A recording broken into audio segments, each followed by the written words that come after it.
రకరకాల పద్ధతుల్లో. కానీ ఇలాంటి ఒక పరిస్థితి రాష్ట్రంలో, తెలుగు రాష్ట్రాల్లో అసలు ఎప్పుడైనా చూసామా? మీ దృష్టిలో ఉన్నాయా? ఇప్పుడు జరిగేదానికి వీళ్ళకి ఏ ఏ యాక్ట్స్, ఏ ఏ సెక్షన్స్ అట్రాక్ట్ అవుతాయి? అసలు వీళ్ళకి ధైర్యం ఎలా వస్తుంది మధుసూదన్ రావు గారు? ఋషి గారు, మీకు ప్యానల్లో సభ్యులకి నా నమస్కారం. నమస్తే. ఇది నిజంగా ఒక పైశాచికత్వం అండి. పైశాచికత్వం, అరాచకత్వం, ఉన్మాదానికి పరాకాష్ఠ అని చెప్పాలి. ఎందుకంటే రప్ప మేము అధికారంలోకి వస్తే గంగానమ్మ జాతరలో నరికినట్టు, పొట్టేళ్లను నరికినట్టు నరుకుతాం, చంపుతాం అనడం, బహిరంగంగా ఆ మూగ జీవాలను తీసుకొని వచ్చి రాబోయే ప్రభుత్వంలో మేము ప్రత్యర్థులను ఎలా నరుకుతామో చూపిస్తున్నాం అన్నట్లుగా ఆ సంకేతంతో పొట్టేళ్లని బహిరంగంగా నరకడం అనేటటువంటిది గర్హించాల్సినటువంటి విషయం. సమాజం చేదరించుకోవాలటువంటి పోకడల్ని.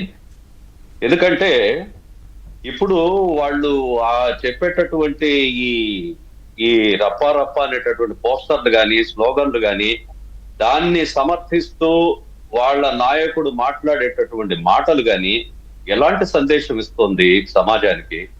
రేపు మొదలే గంజాయి బ్యాచ్లు ఎక్కువైపోయినాయి. వాళ్ళని నరకండి, చంపండి, ఇదేం తప్పు లేదు, చంపండి, నరకండి అని అంటే ఇక సమాజంలో శాంతి భద్రతలు ఏంటి? ఒక రాజకీయ పార్టీగా ఉన్నటువంటి ఒక వ్యవస్థ సమాజంలో ఇటువంటి అశాంతిని చెలరేగేటటువంటి పోకడలను తీసుకుంటే, పైశాచికత్వ పోకడలు తీసుకుంటే ఇక సమాజం ఏమైపోతుంది? శాంతి భద్రతలు ఏమైపోతున్నాయి?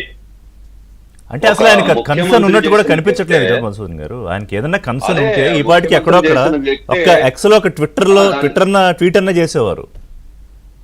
ఎస్, ఎవరైనా ఒక సెన్సిబుల్ లీడర్ ఎవరైనా సరే ఇది కరెక్ట్ కాదు, మా వాళ్ళు చేశారు, ఎవరో అన్నారు. మీ వాయిస్ మ్యూట్ అయింది.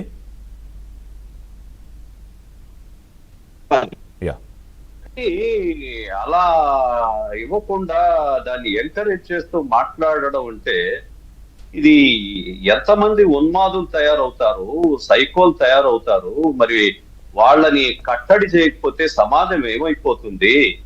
ఇదే కాదు ఋషి గారు, ఇంతకు ముందు బూత్ పోస్టులు చూసాం.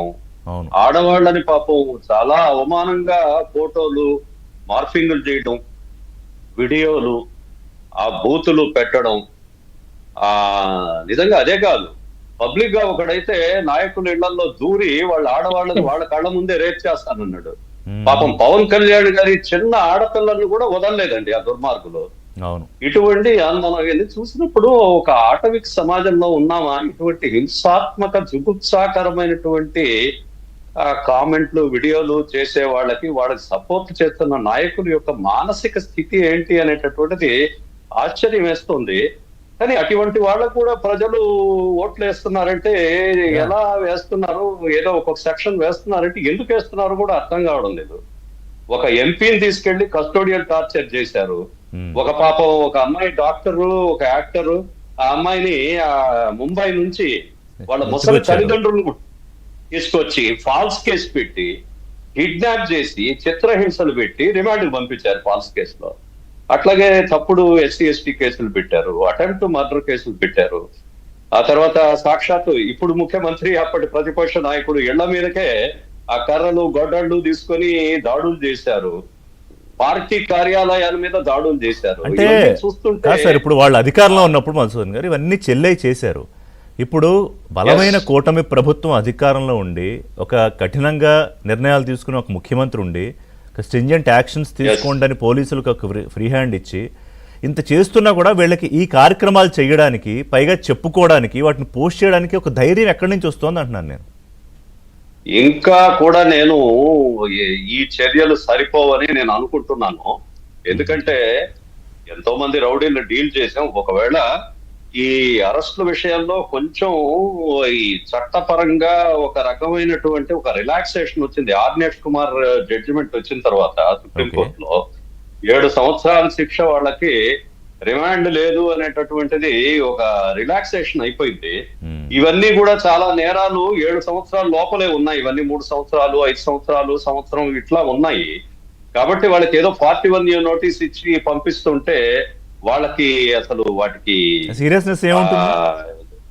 సీరియస్నెస్ కనబడడం లేదు. అదే ఇంతకు ముందు మేము ఉద్యోగం చేసేటప్పుడు